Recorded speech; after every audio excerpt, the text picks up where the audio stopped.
आप देखे होंगे जी। कहीं से अभी माननीय मुख्यमंत्री जी के नेतृत्व में जो हमारी सरकार चल रही है, कहीं दंगा आपने कहीं सुना नहीं होगा। हम सुशासन की बात करते हैं, दंगा की बात नहीं करते हैं। जी। अब 15 मिनट की बात कहें, जी। राष्ट्रगान करते हैं, वंदे मातरम का पाठ करते हैं। जो वंदे मातरम का पाठ सहजता से करे, राष्ट्रगान को सहजता से धारण करे, हम उनका स्वागत करते हैं, वंदन करते हैं।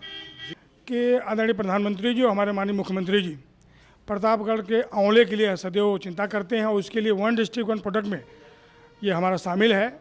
और एटीएल जो सबसे बड़ा मुद्दा था, कांग्रेस के ज़माने में यहाँ पे फैक्ट्री स्थापित हुई थी, लेकिन विसंगति रही कि वो हमारा प्रोडक्ट चल नहीं पाया, कि हमारे प्रतापगढ़ जनपद में इंडस्ट्री नहीं है। वो शीघ्र स्थापित होगी। अब स्वयं सेवक से भाजपा कार्यकर्ता से आज सदर का जनप्रतिनिधित्व, इसके लिए मेरे देवतुल नेतृत्व को, हमारे जो है सदर क्षेत्र के देवतुल जनता को हृदय से आभार व्यक्त करता हूँ।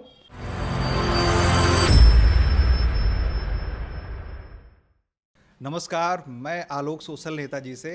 आज हमारे साथ हैं भाजपा नेता और प्रतापगढ़ के सदर से विधायक राजेंद्र मौर्य जी। आपका बहुत बहुत स्वागत है। धन्यवाद, बहुत बहुत धन्यवाद। आपका भी हृदय से स्वागत है। बटेंगे तो कटेंगे, ये एक नारा बन चुका है, तो इसके संदर्भ में आप क्या कहना चाहेंगे? निश्चित रूप से ये बहुत ही लोकप्रिय नारा है, एक संदेश देता है हिंदुत्व के लिए, राष्ट्र के लिए।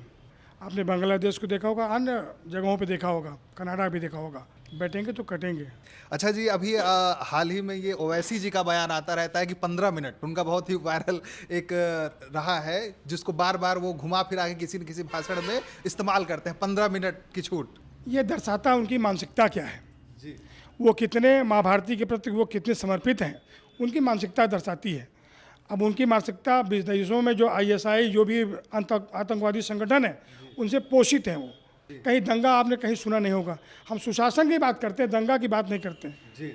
अब 15 मिनट की बात कहें, यहाँ पे यो देश है, हर युगों में अवतार इसी भारतवर्ष पे हुआ है, अमेरिका उसमें नहीं हुआ है। तो ये उनको मालूम होना चाहिए, आप यहाँ पे हो, सुरक्षित हो, इसकी कामना करनी चाहिए।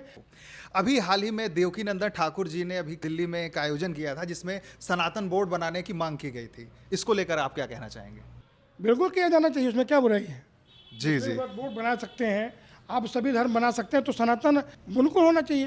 तो क्या ये जातिगत जनगणना देश हित में है या नहीं है आपके अनुसार? नहीं, अब केंद्र सरकार देखिए, आपने माननीय प्रधानमंत्री जी ने वहाँ पे सदन में भी स्पष्ट हो चुका है, जातिगत जनगणना से कोई इनकार नहीं है। जब भी प्रधानमंत्री या मुख्यमंत्री आते हैं तो प्रतापगढ़ के आंवले का जिक्र जरूर होता है। भी यहाँ पे रोजगार की कितनी संभावनाएं की जा रही हैं या इसको लेकर के क्या प्रयास किए गए?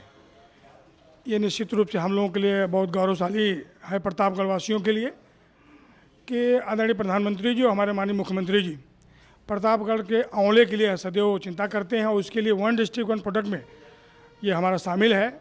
ये प्रतापगढ़ के लिए गौरव का है। ये हमारा मूल रूप से यहाँ का उत्पाद है। यहाँ पे छोटे छोटे व्यापारी अपने उद्योग के माध्यम से अभी इसका प्रचार प्रसार कर रहे हैं। आपने देखा होगा भाई, नोएडा में जो विश्व स्तर का मेला लगा था, उसमें हमारे प्रतापगढ़ से लोग प्रतिभाग किए थे और काफ़ी सराहा गया आंवले के प्रोडक्ट को। तमाम इसके जो प्रोडक्ट, लोकल प्रोडक्ट निकलते हैं, उसको सराहा गया था। माननीय मुख्यमंत्री जो प्रधानमंत्री की मंशा है, इसको हम विदेशों तक पहुँचावें, नए नए लेटेस्ट प्रोडक्ट बना करके तो विदेशों में भी हम इसको परोस सकें। और ये जिससे विटामिन सी की इसमें प्रचुर मात्रा है, उसमें तमाम प्रकार की सुविधा रहेंगे। जो हमारे छोटे छोटे उद्योग हैं उनके एक बेहतर प्लेटफॉर्म रहेगा कि उच्च गुणवत्ता वाला मानक के अनुसार वो हम लोग प्रोडक्ट बनाएं, जिसको विदेशों में हम सप्लाई उसको कर सकें। और एटीएल जो सबसे बड़ा मुद्दा था, कांग्रेस के ज़माने में यहाँ पे फैक्ट्री स्थापित हुई थी, लेकिन विसंगति रही कि वो हमारा प्रोडक्ट चल नहीं पाया, कि हमारे प्रतापगढ़ जनपद में इंडस्ट्री नहीं है। वो शीघ्र स्थापित होगी तो हमारे लोग जो रोजगार के लिए, हमारे युवा जो बाहर जाते हैं, हमें उम्मीद है वो यहीं उनको मिलेगा। स्वरोजगार के माध्यम से हमारे जो इंडस्ट्री यहाँ पे जो बाहर जाके इंडस्ट्री लगाए हैं, वो भी आके अपने क्षेत्र में यहाँ पे लगाएंगे। निश्चित रूप से जनपद का जो है मान और गौरव बढ़ेगा। जी, जैसे कि आप सदर से विधायक हैं और यहाँ की जो चुनौतियाँ हैं अभी फ़िलहाल आप जिस पे काम कर रहे हैं, उसके बारे में कुछ जनता को बताना चाहें? यहाँ की जो मूलभूत चुनौती थी, जब हमारा जाम, तो यहाँ पे आने वाले समय में आपको जो है डिवाइडर युक्त सीसी रोड यहाँ पे हमारे नगर क्षेत्र में रहेगा। 4 लेन अयोध्या टू प्रयागराज ये भी है।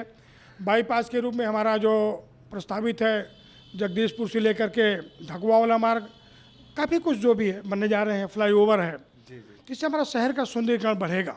जी जी ड्रेनेज के लिए भी हम लोग चर्चा कर रहे हैं, डीएम साहब के माध्यम से डीपीआर बन के शासन में गया है। शहरों में जाम की स्थिति रहती, मल्टी पार्किंग का स्थल ढूंढ रहे हैं, शहर के निकट मिलते ही हम लोग उसको निर्माण कराएंगे। अभी हम लोगों ने प्रयास करके केंद्र और माननीय प्रधानमंत्री जी और मुख्यमंत्री जी के सहयोग से बायोडाइवर्सिटी पार्क, जो भी वन विभाग में हमारा जो बहुत प्रतीक्षित है वो बन रहा है, और उसी में जो है इको पर्यटन टूरिज्म से वही पार्क बन रहा है। उसको सुजति के नगर को जो है एक बढ़िया सा, जो बच्चों के लिए घूमने के लिए जो हमारे लोग यात्री हैं परिवार के साथ वहाँ घूमने जाएंगे, और दोनों बेला देवी के दोनों घाटों को सुंदरीकरण करके वहाँ पे कॉरिडोर बन रहा है, जिससे हमारे शहर का जनपद को, ये हमारा मार्ग जो है धार्मिक मार्ग है, प्रयाग से अयोध्या काफ़ी यात्री यहाँ से गुजरते हैं, तो उनको इस शहर का स्वरूप अच्छा लगेगा।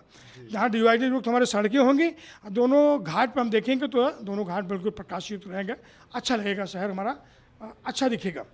तो आपके जीवन की कोई ऐसी घटना जो आपको प्रेरणा देती हो कि वास्तव में जनता के लिए कुछ करने के लिए, ताकि आने वाले समय में युवा भी प्रेरित हों या अन्य लोगों के लिए भी राजनीति में एक संभावनाएं दिखें? अब स्वयं सेवक से भाजपा कार्यकर्ता से आज सदर का जनप्रतिनिधित्व, इसके लिए हमारे देवतुल नेतृत्व को, हमारे जो है सदर क्षेत्र के देवतुल जनता को हृदय से आभार व्यक्त करता हूँ। अपना सामाजिक मतलब जो भी होता है कि एक स्वयंसेवक के बाद छात्र जीवन, छात्र जीवन में व्यवसाय, पिता का व्यवसाय मैंने संभाला, व्यवसाय संभालते संभालते संगठन का भी काम करता रहा। पार्टी ने मौका दिया और देवतुल जनता ने मौका दिया, सदन में पहुँचे। सदन के लिए ये हमारी मन में कामना रहती है कि हम अपने क्षेत्र के ज़्यादा से ज़्यादा विकास धरातल पर लाएं। जो हमारे केंद्र सरकार की योजनाएं हैं, प्रदेश सरकार की जो भी हमारे लोक जन कल्याणकारी योजनाएं हैं, वो जनता तक पहुँचे, बिना भ्रष्टाचार के पहुँचे। जो हमारे प्रधानमंत्री और मुख्यमंत्री जी का हमारा सपना है, भ्रष्टाचार मुक्त, जीरो टॉलरेंस की जो उनकी है सुशासन की जो नीति है, और जीरो टॉलरेंस की नीति है, उस पर हम काम करें। सरकार हमको, मुझे खुशी है आदरणीय प्रधानमंत्री जो माननीय मुख्यमंत्री जी के नेतृत्व में काम करने को मिला है। एक कार्यकर्ता को अपने शीर्ष नेतृत्व के साथ काम करने का अवसर मिला, मैं अपने आप को धन्य मानता हूँ। आगे की और भी खबरों के लिए हमारे साथ जुड़े रहें और देखते रहें सोशल नेताजी।